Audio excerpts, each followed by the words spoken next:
Mark Coulter, you are ex-Savills director, set up your own estate agency in Edinburgh in 2013, sold it for a shed load of money in 2018, and now in 2020 you're going to be setting up what you consider is Scotland's first self-employed estate agency model, specialising in the middle to upper class areas of Scotland.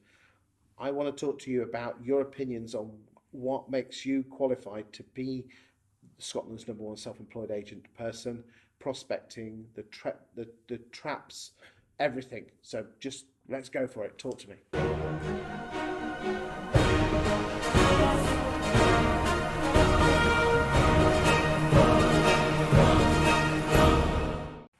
Well, first of all, I know the market really well in Scotland, and both been in an employed situation and a self-employed situation, and I've got credibility of scaling up a business and being successful. So I think that puts me in a pretty good position. Okay, so that's your CV, and your CV does go before itself, especially setting up your own agency and subsequently selling it. What do you think are the challenges of self-employed estate agency generally, both for the centre boss and also the associates? Let's start off with the centre boss. Well, it's like anything. It's not for most people. Most people won't be successful, and therefore, if people are getting into it, they've really got to think carefully. So this is the associates, all the people coming in, yes. And the people setting it up. Really? Oh, yeah. Okay, why do you say that? Well, because it's harder to be self-employed than it is to be employed. Okay, so let's start off with the boss person. What title are you giving yourself as the centre boss, market centre director? I haven't thought about it. Yeah. Okay, I mean, there's a few models out there at the moment, all vying for. We've got the Keller Williams model. We've got Richard James at Swindon. We have the EXP model with Adam Day. We have Perry Power. We have Sean Newman with his Newmans and Fine and Country brands. And we've got a couple of others out there that are vying. What makes you so different to all those? Well, all those you mentioned, they don't sound like standout brands to me. I mean, one thing about my previous business that I created was the positioning of the brand, which I thought was very, very good and put it in very good stead, and it was award winning. So one thing we will have is... So you went head to head with your old employer, which was Savills and Knight Frank, and you beat them.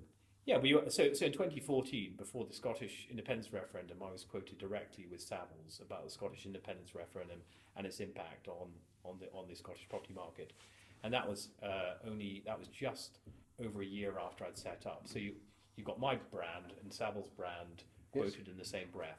So yes, I think we achieved that in a very short space of time. And when you went head to head with them on properties, you were given a good bloody nose. Yeah, we did one in particular where we got them disinstructed, and then we achieved the first £1 million house sale on that street. Yeah, so we didn't always give them bloody nose. I mean, Savills are a great business, but yeah, pound for pound, and this is what we talk about: buying into the brand or buying into the individual. Savills is a great brand, and some of the people in Savills are exceptional, but some of the people are very average, and it depends. What you've got to decide is: look, am I buying into the brand? Or am I buying into the individual? Where do you think the balance should be going forward? Well, it should be all about exceptional people, but the problem is in a traditional model, the exceptional people are always going to jump ship because they want exceptional money, and you can't all pay people exceptional money. That's the point. Okay, so moving forward, what do you think needs to change to make people earn more and bosses earn more? Yeah, I think, well, what needs to change is efficiencies within the whole structure. So the problem at the moment is that fee levels are decreasing and fixed costs are increasing. So you either cut the overheads or increase the fees, and that's typically, the latter is difficult, or you become more efficient about what you're doing and you become more relevant to your customer. That's probably the answer. I've been talking to an awful lot of self-employed agents. I won't mention their names, but one particular says that 75 people have joined him as self-employed agents. So now we're going at it from the other point of view. In a year, yet only 25 of them are still there. Well, the first thing is that I think 75 people joining them in a year is bonkers. I mean, I think that's doomed to failure because, well, in my opinion anyway, my model is to create my own business, one business within 18 months to 2 years, allow it to be self-sustaining, allow it to understand all of the challenges of a self-employed model, to go through the pain of setting it up, and then typically taking on 2 to 3 a year, up to probably 15 to 20 within the space of a decade. And then that is how large it gets. To me, that is very much short-termism, and then trying to speed it up really, really quickly to sell out, which actually is doomed to failure. Because the point is that if you don't take the time with people, you don't select them correctly, you're going to select a whole lot of people who aren't suitable. So what are you looking for, or what do you think makes a great self-employed agent?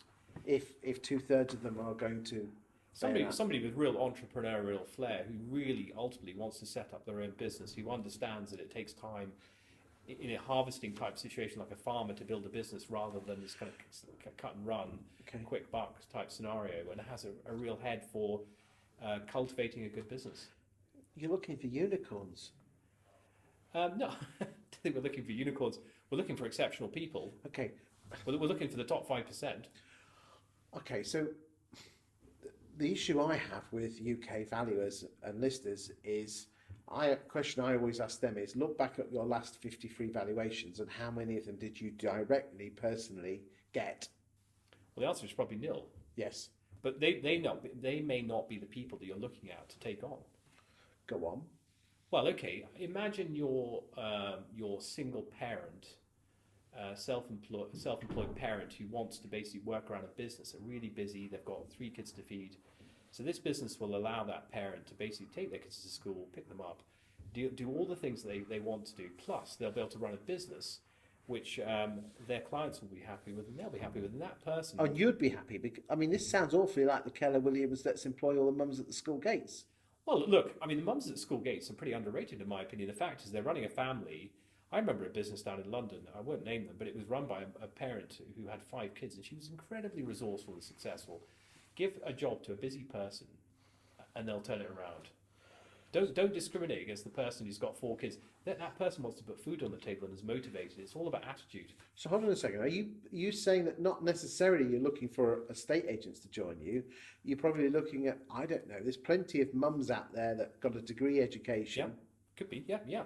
I quite like the idea of taking on somebody with no experience at all, because they may take a little bit more mentoring, but they won't come with any preconceived ideas, and they're probably a lot more in tune with the type of things that people are after. Because herein lies the problem: when people work in the estate agency business, all they care about is other people within the estate agency business. Okay, so they go for awards and all that nonsense, which I know you hate. And they think I'm, the best in, et cetera, et cetera. The only person that cares is your mum. Correct. And exactly. And what they don't do is think for a second about what their customer wants. Do you know you're on? I think you're on to something there, mate.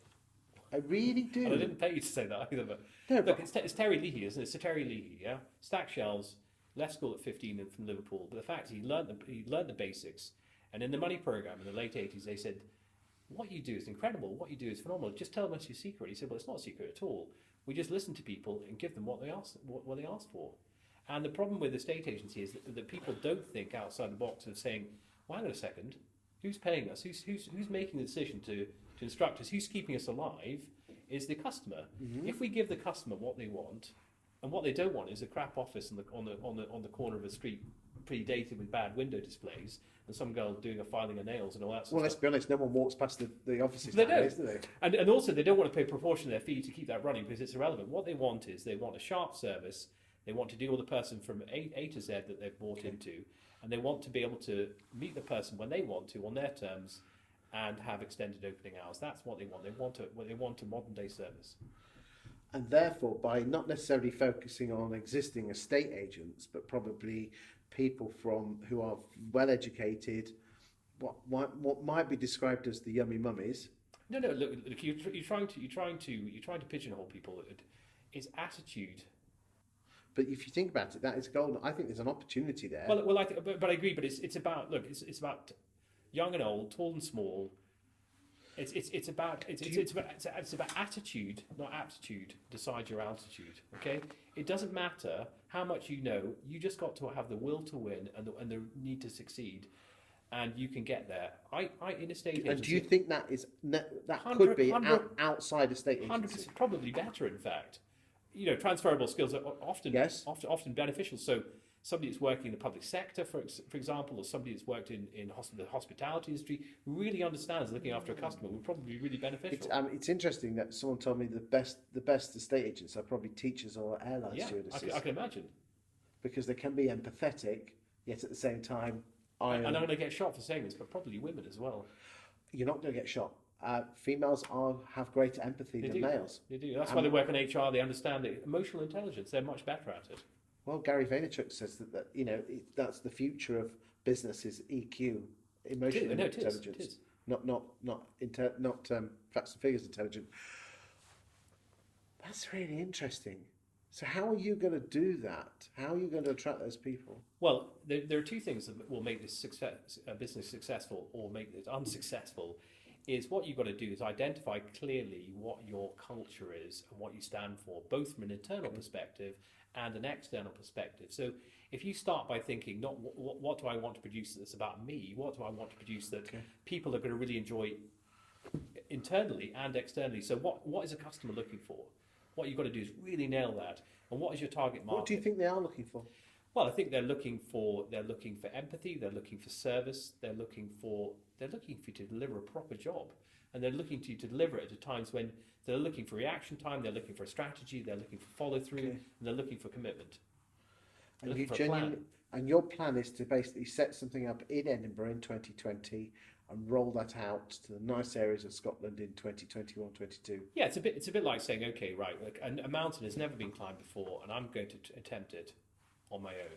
And when I attempt that, if I succeed, I'm then going to say, right, well, that mountain is climbable, and these are the tools you needed. And by the way, I've stress tested it, and actually I can accelerate that process by finding the right people and teaching them how to do it themselves. So, Mark, what are the three things that you are going to do differently to the other self-employed agency models?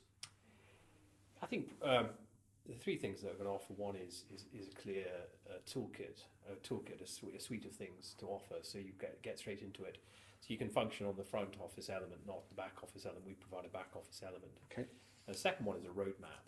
So a clear roadmap of this is what's been done before. So typically, your roadmap won't follow exactly the same route, but broadly speaking, this is what you should be aiming for, and sort of milestones as to what to achieve.